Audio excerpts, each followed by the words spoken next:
On this episode, we're heading deep into the Inyo Mountains to look for a hidden petroglyph site. Over the course of several hours, our journey will take us off trail through a vast Joshua tree forest and into a rugged volcanic wonderland once inhabited by humans thousands of years ago. With no map and only our sense of exploration, this trek would prove to be one of our best yet.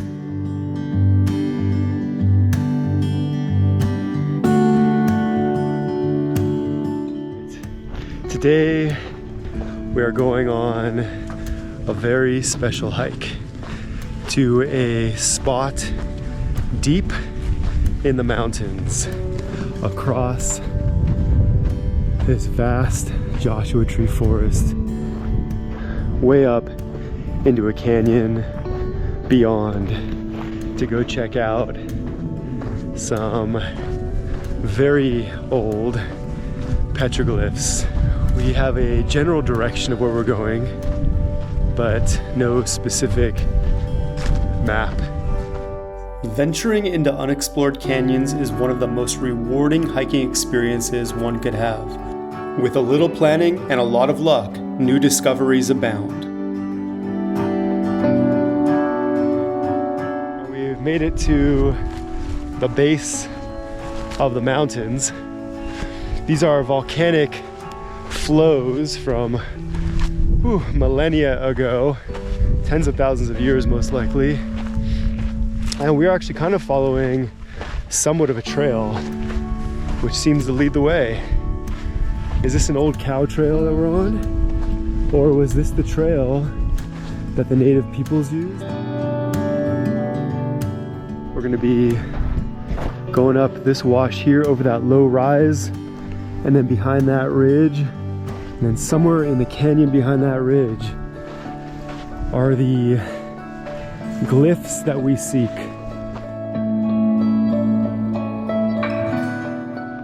Sometimes I wonder what my wife and friend think about these kind of excursions, having to put their trust in my obsession, my obsessive desire to go out to these remote spots. Look at that. Our first obsidian of the day.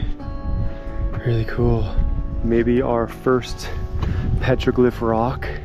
You can see how scraped this rock is here. Clearly someone's used it to sharpen a tool or smooth out a tool. So we're rounding the bend and we're headed right up there.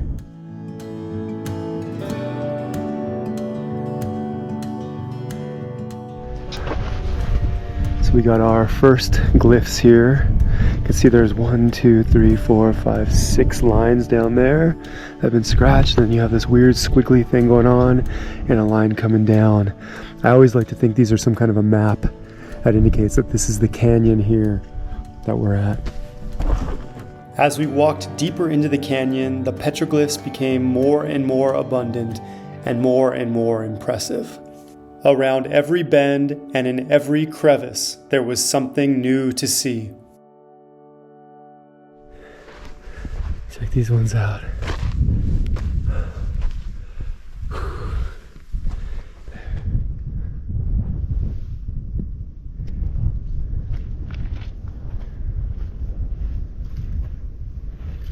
So many.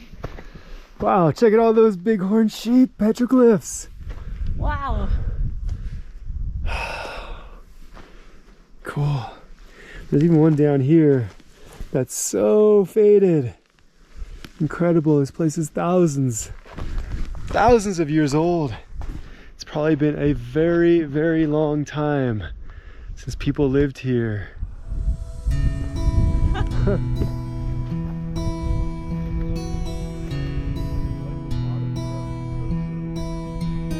How cool. What a landscape. So it's not just the native peoples who have come up into this canyon, and of course tourists, but obviously miners as well. The shovel looks very, very, very decrepit. The handle is broken off, and the shovel head is super warped.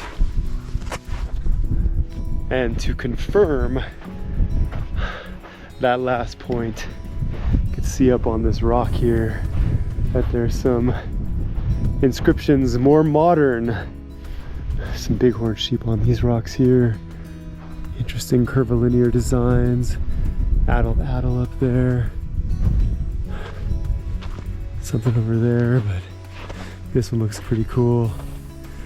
J.O. Tonkin, July 4th, 1907. L.A. White, July 4th, 1907. This is how they spent their Independence Day 117 years ago. These guys spent a lot of time doing these inscriptions. Those are not easy to do. July 4th, 07. They must have come up here and partied pretty hard is my guess. What a cool place to do so. And check out this inscription right here. Ubehebe Bunch. So these guys came through Death Valley. They must have been not so dissimilar from crews like the Jayhawkers who were seeking gold. This is probably a piece of their wood. That was probably their shovel back down there.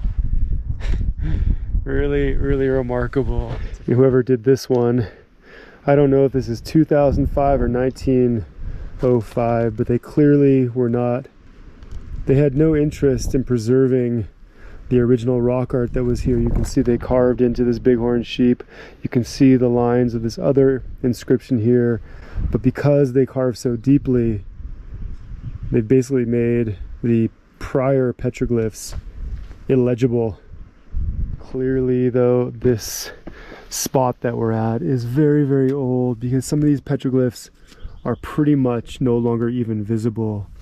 You can imagine how the clarity of the petroglyph tells the story of time. And so obviously one like that is probably much newer, but one like this that is almost invisible, has been reclaimed by the desert, is probably hundreds of years older. Here's kind of an interesting one. You know, back in the late 1800s, people might have considered this to be graffiti, but 130 years later, you look at this guy here, Bill Key, I think his name is Bill Key actually, 1895, and carved his own bighorn. Records indicate a Bill Keyes who was owner of the Desert Hound Mine, opened in 1906. Keyes was involved in a fraudulent ambush with the swindler Death Valley Scotty, or Walter Scott of Scotty's Castle fame. Scotty, already having received an investment for a mining claim but believing it was too small to warrant production, set up a shootout meant to scare off mining engineer Daniel E. Owen, who had been sent to inspect the claim. Owen, doubting the authenticity of the ambush, later reported the incident to the San Bernardino sheriff, and Walter Scott and Bill Keyes were eventually arrested. But because of Scott's ingenious moving of a pile of rocks indicating the Inyo County boundary, the case was dismissed because it had taken place in Inyo County, not San Bernardino. This one here has a grinding stone and petroglyphs on top. More like the curvilinear style versus the Coso style. All right, it is lunchtime. We are feasting in the canyon. What an amazing hike it's been. And of course, have this place all to ourselves. So the word ancient really takes on a new meaning when looking at a rock surface like this that really doesn't seem to have anything on it. But if you look closely, look down here, you will see there's a petroglyph. And so when you compare the different degrees of fading on these rocks, it just tells the story of century after century of activity in a place like this. You can see even on this rock here, it's very, very difficult to see, but how many thousands of years ago did people live here? Our friend the wind has picked up once again, but this place is otherwise very sheltered, especially further down in the rocks, and would have made a really lovely place at a time when water was flowing. So this canyon just winds up and up and up, all the way to that pinyon juniper forest beyond.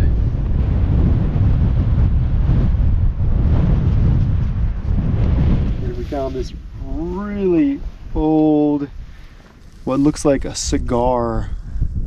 Could this have been some kind of ancient ceremonial cigar?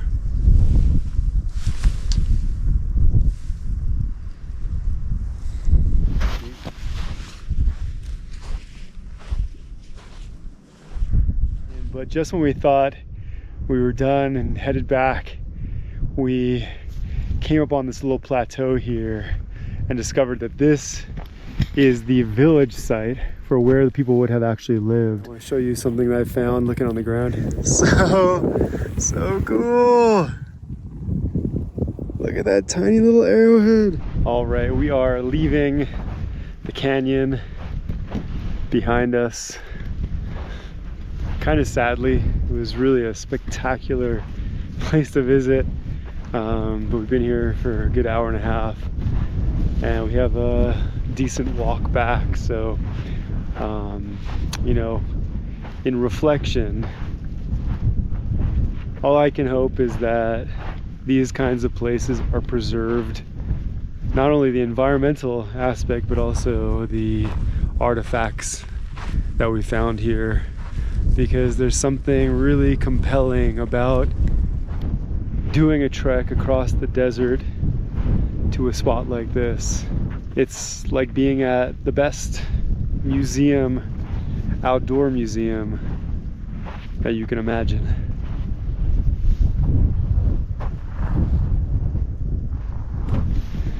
Thanks for watching. We hope you enjoyed this episode of Artistic Off-Road. We'll see you next time.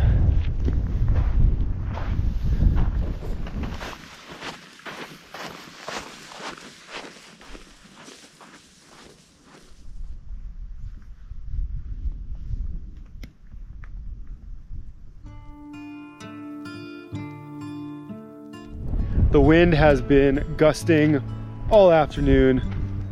It is very cold, and tonight is going to be even colder once that sun drops below the ridge. But we've got plenty of logs for the fire and whiskey to stay warm.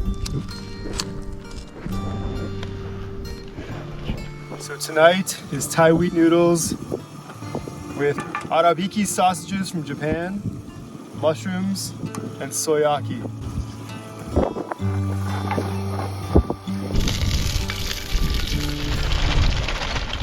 There's nothing as good as a well-prepared hot meal while out camping in the rugged wilderness and under the stars.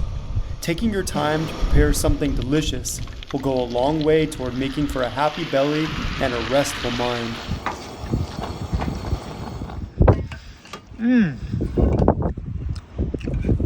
Incredible. Incredible.